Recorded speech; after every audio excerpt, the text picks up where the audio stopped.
I'm here to talk about electric vehicles, and we are doing a lot of work with electric vehicles right now. I wanted to talk to you about a case study, but then I started to think there was so much more I wanted to say. So I'll talk to you about our Plugged-in Fleets initiative, that is the project that I'm running on behalf of the Energy Saving Trust, and why we think fleets are so important to the uptake of electric vehicles. But I also wanted to give you a bit of policy background and context as well in terms of why we think electric vehicles are so important in terms of a future technology. Firstly, I want to say that I really enjoyed Graham's presentation and I learnt a lot about hydrogen, but I did have to disagree with his point that he made about electric vehicles having already reached a peak and now on a decline. But I think Renault, who are launching 3 electric vehicles, BMW, numerous other mainstream manufacturers who are bringing electric vehicles out over the next couple of years would probably also disagree with that as well.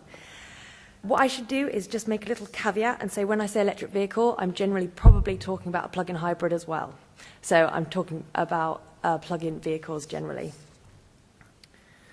Why plug-in? And some of these issues have been covered already. Obviously, energy security and the high rising costs of fossil fuel.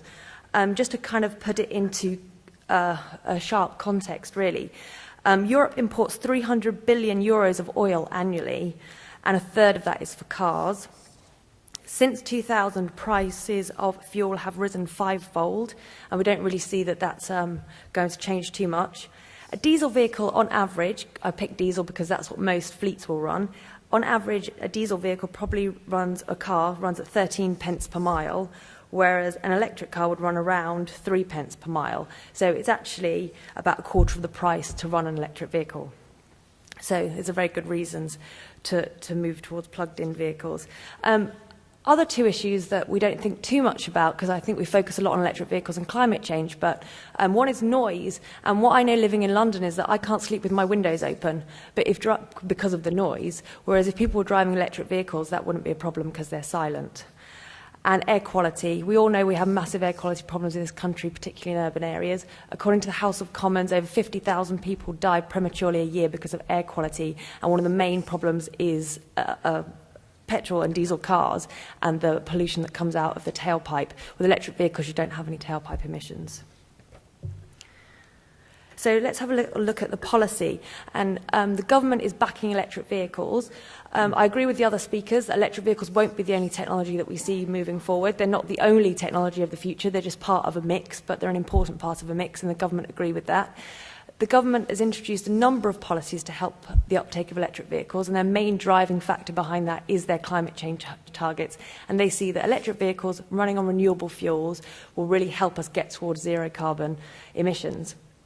So you're probably all aware that there's a plug-in car and van grant. You can get up to 25% of the cost of an electric car and 20% of an electric van. That's a grant from the government.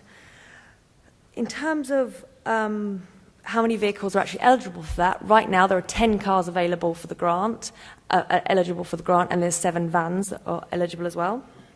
There's no road tax, there's no company car tax, unless it's a plug-in hybrid, which is 5%, so that's a reduced rate of company car tax, and there's no congestion charge for electric vehicles. So there are lots of supports and incentives to bring the cost of electric vehicles down and make them attractive to drivers.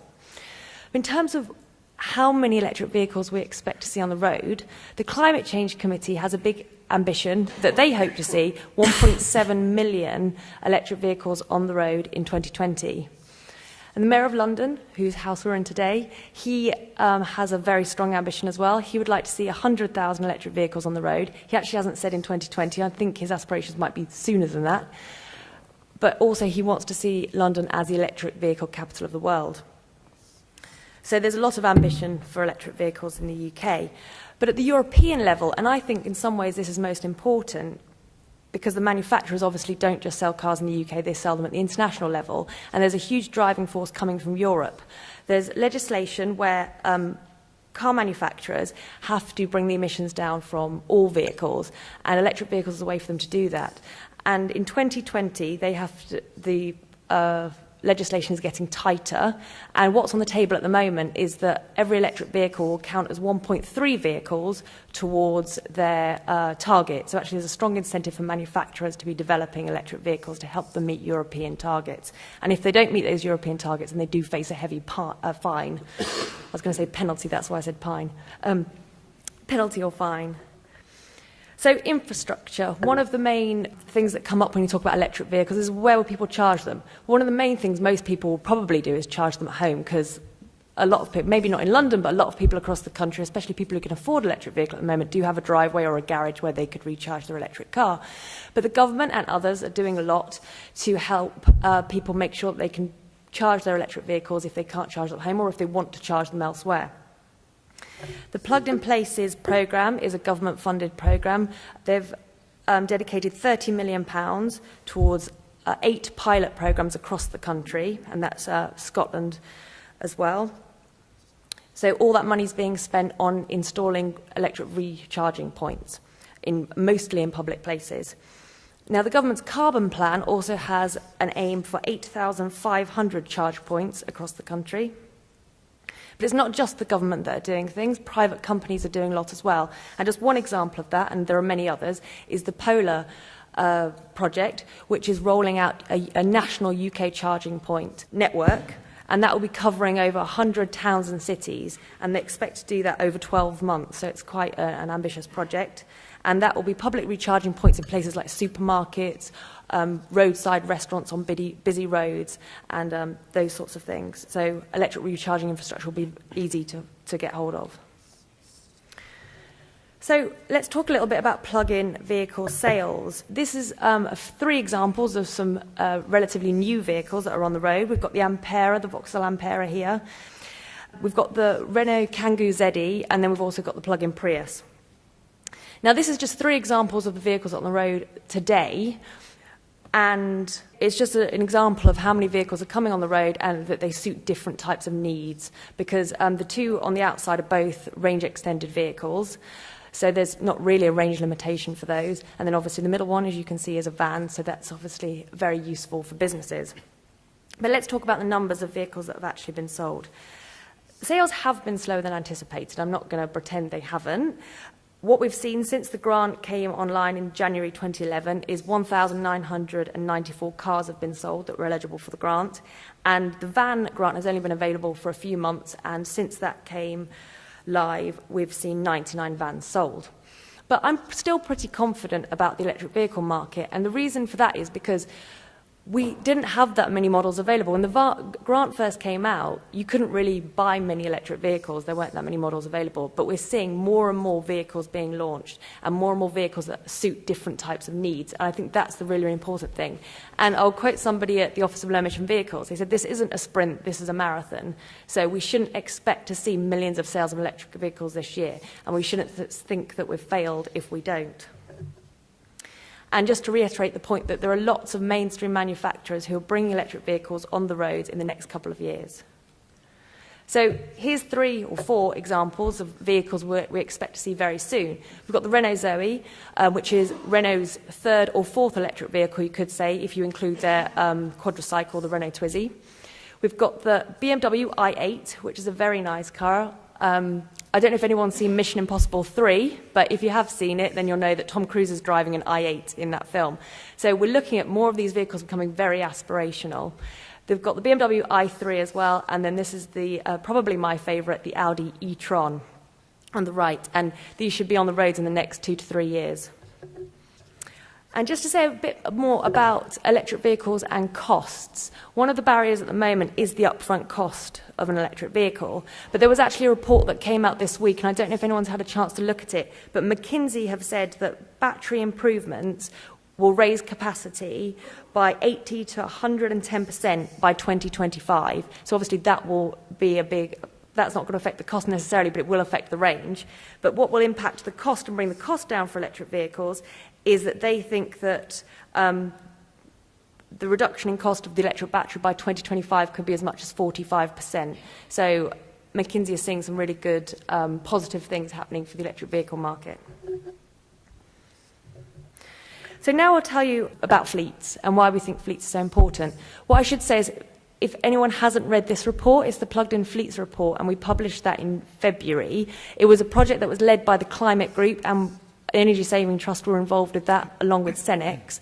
And we developed a report that basically made the business case to fleets on why we thought they should invest in electric vehicles. the main conclusion out of that was that, yes, electric vehicles may look expensive when you look at the price, but the most important thing for a business to do is to consider the whole life cost analysis, because the running costs are incredibly low.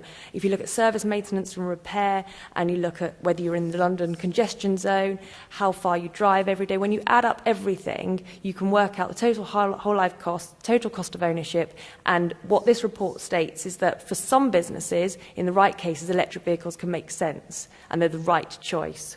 And so there's a lot of analysis in this report in terms of what questions businesses should be considering before they buy any vehicle, and they should be doing a cost comparison between petrol, diesel and electric or plug-in hybrid or any of the technologies that are out there to make a really informed decision about which are the best vehicles to benefit their business. So why did we decide to focus on fleets? Well, the important thing about fleets is, I don't know if you know this, but in 2011, 58% of all new cars were bought by fleets. 63% of all new vehicles, so that includes vans as well, were bought by fleets. So that's 1.1 million cars and 0.3 million vans were bought last year by fleets. So this is why we think it's so important that businesses understand the benefits of electric vehicles so they make the right decision, but they will be crucial in bringing electric vehicles to the mainstream market. And the other reason we think fleets are so important is because unlike a lot of consumers who will think, when I buy a car, I might not use it more than 50 miles a day, every week, but there might be one time a year when I want to drive to Granny's house. So therefore, I don't want to buy a car that has a restricted range. Whereas a lot of business vehicles, such as delivery vans, will have a set route that they'll do every single day, and they're not going to take it to Granny's house because it's only going to be used for that business. So if you know your range of a vehicle doesn't need to be more than 100 miles, then you can safely invest in an electric vehicle, and the range limitations won't necessarily affect you. And thirdly, fleets are so important is because if you think about computers and mobile phones, they're generally where people first experienced those technologies was in the workplace. And so if people can experience electric vehicles in the workplace, enjoy using them, understand them, trust them, then they're far more likely to invest in them as a personal choice. So very quickly, I'll tell you about our Plugged-in Fleets initiative, which is the program I'm running now. We are working with 20 fleets across the country, and we're working with them to give a tailored review with clear recommendations about why we think those 20 organisations should invest in electric vehicles. If we don't think they should invest in electric vehicles, we will tell them as well. But we're going to do the analysis to make the business case for them where it exists. And the company logos on the right are the companies that we're working with. Boots, Schneider Electric, Morrison's, the Environment Agency are just a few of those. Route Monkey are one of our partners, and they're bringing scheduling analysis to each of the reviews that we're doing for each of these companies. And we're working in partnership with EDF Energy as well, who are providing the infrastructure review. Because it's really, really important that if we make recommendations about whole life costs and the business case for electric vehicles, that the recharging infrastructure and equipment is factored into that as well. What I should say about that is that we'll be having a final report that will cover all of those 20 reviews that we're conducting and give really clear insight and unique insight into the electric vehicle market and where we think the benefits are, what the challenges are, what the barriers are, and that report will be launched in January. So I ask you all to look out for that. So just to say a few words in conclusion. Firstly, just to reiterate that as the price of oil goes up and battery costs come down, electric vehicles can make more and more sense. Secondly, this really excites me. I don't think I've ever worked on a project before where we've had support from utility companies, energy companies, car manufacturers, the environmental lobby, and governments. If there's someone else can think of another sector where that's happened, then please do tell me, because I really can't think of one. So I think when you've got all those four forces who quite often contradict each other and fight against each other, working together, I really see that electric vehicles will be something really special and something that we'll see on the roads in mass numbers, not too distant future. And thirdly, just to say, as you can see, I think it's a really exciting time. There are exciting vehicle products coming on the market, as I've shown, and if you get a chance, I don't think there's an electric vehicle today, there's a fuel cell electric vehicle out the front, but if there are any electric vehicles, do drive them. And if you haven't had a chance to drive one yet, then I highly recommend you do.